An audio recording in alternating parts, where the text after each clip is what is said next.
Assalamualaikum warahmatullahi wabarakatuh. Bismillahirrahmanirrahim. Alhamdulillahi rabbil alamin.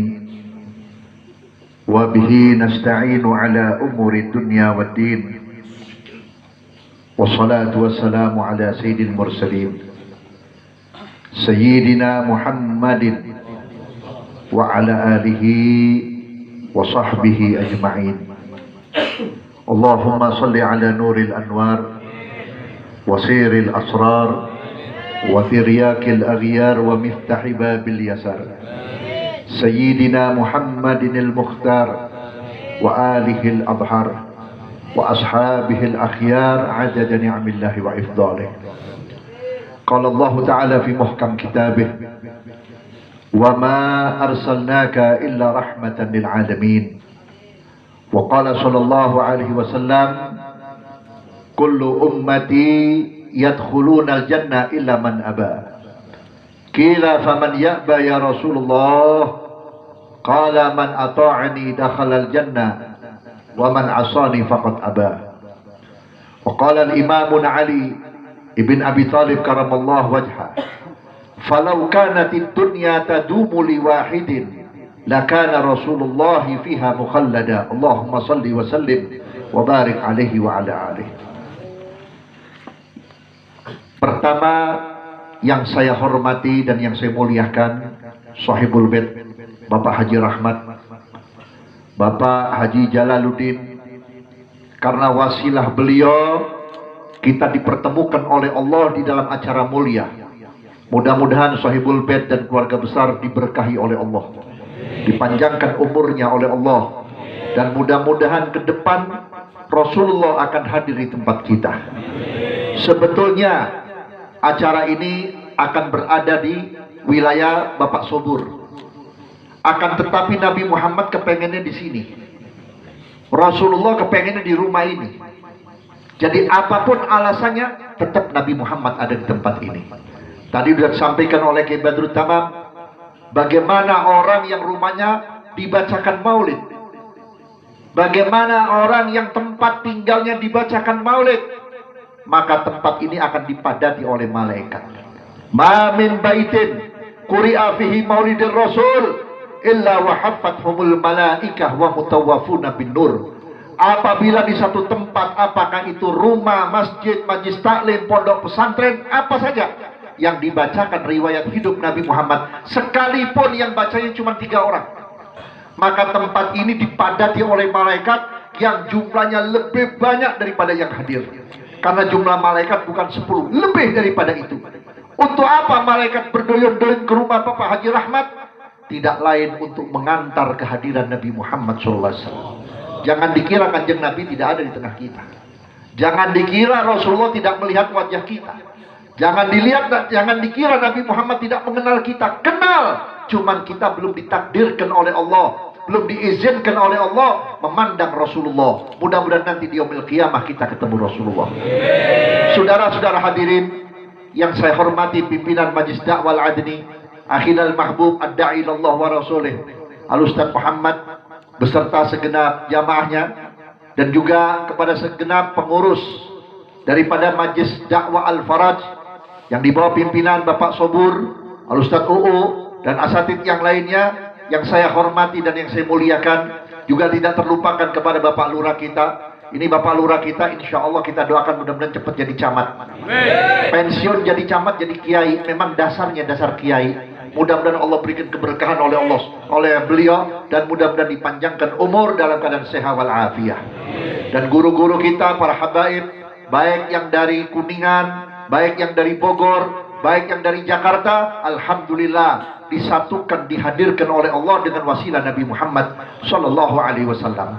Saudara-saudara hadirin, tadi sudah banyak disampaikan oleh guru-guru kita betapa mulianya Nabi Muhammad sallallahu alaihi wasallam, betapa agungnya Nabi Muhammad sallallahu alaihi wasallam, sehingga ada orang bertanya, kenapa sih tiap tahun kita merayakan Maulid Nabi? Kenapa sih kita harus memperingati lahirnya Nabi Muhammad? Yang dibaca maulidnya sama, yang main hadrohnya dia lagi, yang dimakan itu juga, Yang disampaikan riwayatnya itu juga. Jawabannya satu, peringatan Maulid merupakan tanda syukur dan terima kasih kita kepada Allah. Kira-kira hukumnya syukur wajib apa sunnah? Wajib apa? Sunnah. Wajib bersyukur kepada Allah. Syukur apa? Syukur adanya Nabi Muhammad. Nikmat Allah itu sangat banyak, tidak bisa dihitung. Satu pun nikmat Allah sulit untuk dihitung. Kenapa? Karena Allah yang menurunkan nikmat sudah membuat pernyataan di dalam Al-Quran. Wa in ta'udu ni'matallahi la tuhsuha. Kalau kamu sekalian akan menghitung-hitung nikmat Allah, tidak akan sanggup kamu menghitung nikmatnya Allah. Kalian tidak akan mampu menghitung nikmatnya Allah. Kedip mata saja, dalam satu hari berapa kali kita mengedipkan, kita nggak sanggup untuk menghitungnya. Bagaimana dengan nikmat yang paling agung? Bagaimana dengan nikmat yang paling utama? Bagaimana nikmat yang paling luar biasa? Siapa? Adanya Nabi Muhammad SAW. Kenapa Nabi Muhammad menjadi nikmat yang luar biasa? Jelas. Tadi sudah disampaikan oleh guru-guru kita. Ketika Nabi Muhammad berjumpa dengan Rabbul Alamin, tidak ada makhluk Allah sekalipun Nabi, sekalipun malaikat yang bisa melihat, yang bisa bertemu dengan wujudnya Allah kecuali Nabi Muhammad. Jibril tidak sanggup melihat Nabi Muhammad, melihat Allah Subhanahu wa taala. Tapi yang bisa hanya Nabi Muhammad SAW. Ketika bertemu, Allah bertanya, "Ya Muhammad, ja'altus sama wa ma fiha liman ya Muhammad?" Aku jadikan langit dan isinya untuk siapa ya Muhammad? Wa ja'altul arda wa ma fiha liman ya Muhammad. Dan aku jadikan bumi dan isinya termasuk kita untuk siapa dan karena siapa? Jawaban Nabi Muhammad, Allahu a'lam. Allah yang maha tahu dan maha tahu. Kemudian dijawab oleh Allah, laka ya Muhammad, aku nggak akan buat itu langit, aku nggak akan ciptakan itu bumi dan isinya kalau bukan karena engkau ya Muhammad. Bahkan Nabi Adam pun ketika mendapatkan kehadiran malaikat Jibril, Nabi Adam pun mendapat pesan dari Allah lewat Jibril. Ya Adam, Allah kirim salam kepadamu. Dan Allah bertanya, siapa yang menciptakan engkau? Dijawab oleh Nabi Allah Adam, Allah. Betul, Allah yang menciptakan. Sebab siapa engkau ada? Aku tidak tahu. Dijawab oleh Jibril, kalau bukan karena Muhammad engkau tidak ada ya Adam. Dan Allah Ta'ala tidak menciptakan syurga dan neraka tanpa adanya Nabi Muhammad SAW. Yang ketiga, ini yang paling mengerikan. Pertanyaan Allah, wa ana liman ya Muhammad. Aku ini Tuhan untuk siapa? Masa Allah tanya kepada zatnya, kepada dirinya? Katanya Allah maha tahu. Betul, Allah maha tahu. Kenapa Allah bertanya, wa ana liman ya Muhammad? Aku Tuhan untuk siapa ya Muhammad? Ini sekedar mengumumkan kepada seluruh makhluknya Allah. Ternyata Allah Ta'ala mengkhususkan, mengutamakan umat Nabi Muhammad. Aku ini Tuhan untuk siapa ya Muhammad? Nabi Muhammad pada saat itu sudah tidak bisa berbuat apa-apa. Sudah tidak berdaya. Allah yang maha mulia tanya tentang dirinya. Sehingga Allah Ta'ala menjawab, ana liman yusalli alaika. Aku adalah Tuhan yang selalu bersolawat kepada. Solawat di sini bukan sekedar Allahumma sholli ala sayyidina Muhammad wa ala ali sayyidina Muhammad atau membaca solawat yang lain. Solawat di sini adalah kecintaan kita kepada Nabi Muhammad, karena tidak mungkin orang banyak bersolawat tanpa cinta kepada Nabi Muhammad. Saudara hadirin, Allah memerintahkan solawat yang disebut oleh Allah dalam Quran bukan ya ayyuhal muslimun. Yang disebut oleh Allah bukan ya ayuhan nas, hai manusia, hai orang muslim, tidak. Tapi yang disebut oleh Allah, ya ayyuhalladzina amanu sallu alaihi wasallimu taslima. Hai orang yang beriman, bersolawatlah kalian kepada Allah. Kenapa orang yang beriman yang disuruh bersolawat? Tidak mungkin orang mukmin tidak cinta Rasulullah. Jadi kalau ada orang mengaku saya mukmin, saya beriman pada Allah, saya sholat, saya tahajud, saya khatam Quran, saya hafal Quran, tapi tanpa cinta Nabi Muhammad, bohong cintanya, saudara. Bohong imannya. Kenapa? Nabi sudah menyatakan dalam hadis yang diriwayatkan oleh Imam Bukhari Muslim. Ini hadis sahih, tidak bisa dibantah lagi. Apa kata Nabi Muhammad? La yu'minu ahadukum hatta akuna ahabba ilaihi min nafsihi wa malihi wa waladihi wa walidihi wan nasi ajma'in. Kamu tidak akan beriman kepada Allah kalau kamu belum mencintai aku lebih daripada dirimu sendiri. Sebelum kalian mencintai aku lebih dari anakmu, lebih dari bapak ibumu, lebih dari harta bendamu, lebih dari jabatan dan kedudukanmu, dan lebih dari makhluk-makhluk yang lain. Kenapa saudara? Saudara cinta kepada ibu bapak, belum tentu ibu bapak memberikan syafaat kepada kita di hari kiamat. Saudara cinta kepada atasan, belum tentu atasan memberi syafaat kepada kita nanti di hari kiamat. Saudara cinta kepada harta, belum tentu harta benda kita nulungin di hari kiamat. Tapi saudara cinta kepada Nabi Muhammad, pasti saudara mendapat syafaatnya Nabi Muhammad. Allah sudah menyatakan ketika Allah ciptakan syurga pada waktu itu, Nabi Muhammad belum ada. Belum ada. Lalu Allah berkata, hei syurga, haram bagimu dimasukin oleh siapapun kalau belum Muhammad dan umatnya yang mendapat syafaat dari Muhammad. Inilah keistimewaannya saudara-saudara. Maka oleh karena itu, cintailah Nabi Muhammad. Saya tadi dapat satu berita di satu negara yang bekas jajahan Soviet, yaitu daerah Chechnya, yang kebetulan itu negara dipimpin oleh seorang pemimpin yang ahlus sunnah wal jamaah, yang sangat cinta kepada Rasulullah. Presidennya aja satu hari, satu malam tidak kurang 5.000 baca sholawat kepada Rasulullah. Dan dari mulai pimpinan sampai bawahannya diwajibkan untuk mengikuti sholat berjamaah subuh dan isya. Kebetulan masyarakatnya di sana dari mulai tua sampai muda sudah ditanamkan akidah ahlus sunnah yang sangat kuat. Ada satu berita, seorang anak laki-laki umur kurang lebih 18 tahun, mungkin seumuran antum begini. Itu kalau 18 tahun sekolah kelas berapa itu? SMA ya. Kebetulan gurunya ini orang Perancis, menghina Nabi Muhammad. Gak kuat ini anak. Begitu keluar diambilkan semua samurai atau bedok, dibedok sampai lepas kepalanya. Langsung ditembak ini anak oleh aparat setempat sampai meninggal dunia.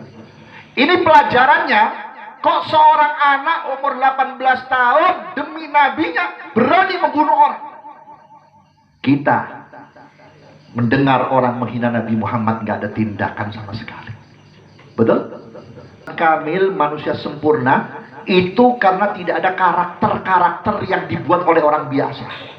Kalau Nabi Muhammad pilek, nggak bakalan Nabi Muhammad meler begitu. Kalau bahasa kita apa? Lehoan apa? Ya, tidak mungkin Rasulullah begitu. Nabi Muhammad belekan, tidak ada. Lihat aja dalam kitab Maulid, Nabi begitu lahir mahtunan, udah disunat. Kita kalau nggak disunat, ya lonjong. Nabi begitu lahir, matanya sudah pakai sifat mata makhulan, pakai sifat mata. Kita begitu lahir belek, betul kan? Nabi Muhammad begitu lahir, pusernya udah rapi.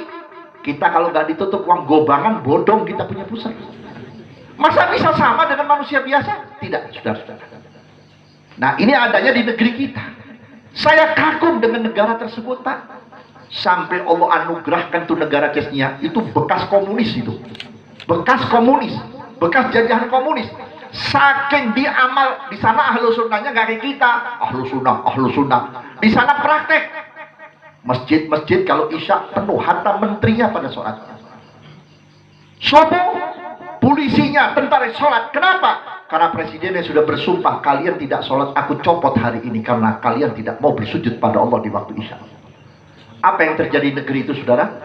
Itu negeri jauh dari urusan minyak. Jauh, beda dengan Timur Tengah. Sekarang satu desa ada sumur minyak. Itu sumur minyaknya diprediksi 100 tahun nggak bakal habis. Berapa desa, berapa kelurahan, dan tumbuh-tumbuhannya, palawijahnya, manusianya, nggak ada yang jelek, cakep semuanya. Pokoknya kalau antum tinggal di negeri itu kayaknya udah nggak kepengen kawin, bingung. Ini cakep, ini cakep, ini cakep. Kenapa cakepnya? Bukan cakep karena memang keturunan orang cakep, tidak. mereka memang sudah dididik oleh presidennya untuk cinta Rasulullah SAW. Mudah-mudahan negeri kita seperti itu. Walaupun kita sudah nggak bisa ngomong apa-apa urusan NKRI, mudah-mudahan kita ambil yang kecil. Mudah-mudahan desa ini dipimpin oleh Bapak Lurah seperti itu. Makanya saya mohon pada Pak Lurah, tolong siarkan tentang cinta kepada Rasulullah. Bikin gebiar sholawat. Sebab sholawat ini obat. Makanya kalau ada orang, hei jangan bikin maulid, ini musim corona, justru maulid yang mengusir corona, justru yang melarang maulid bakal kena corona dan anak cucunya. Benar. Karena ini obat. Saya mau tanya ajengan tanya kiai, kalau ada orang minta doa anaknya sakit, dibaca doa nggak? Sebelum kiai membaca doa, apa yang dibaca? Sholawat dulu. Betul apa tidak? Begitu kita duduk, ya Rabbi sholli ala Muhammad, di mana-mana corona habis, nggak ada, sudah hati. Di mana-mana nggak ada, cuman ini akal-akalan saja. Makanya saya berharap mudah-mudahan corona kalau masih ada di Indonesia biar hilang.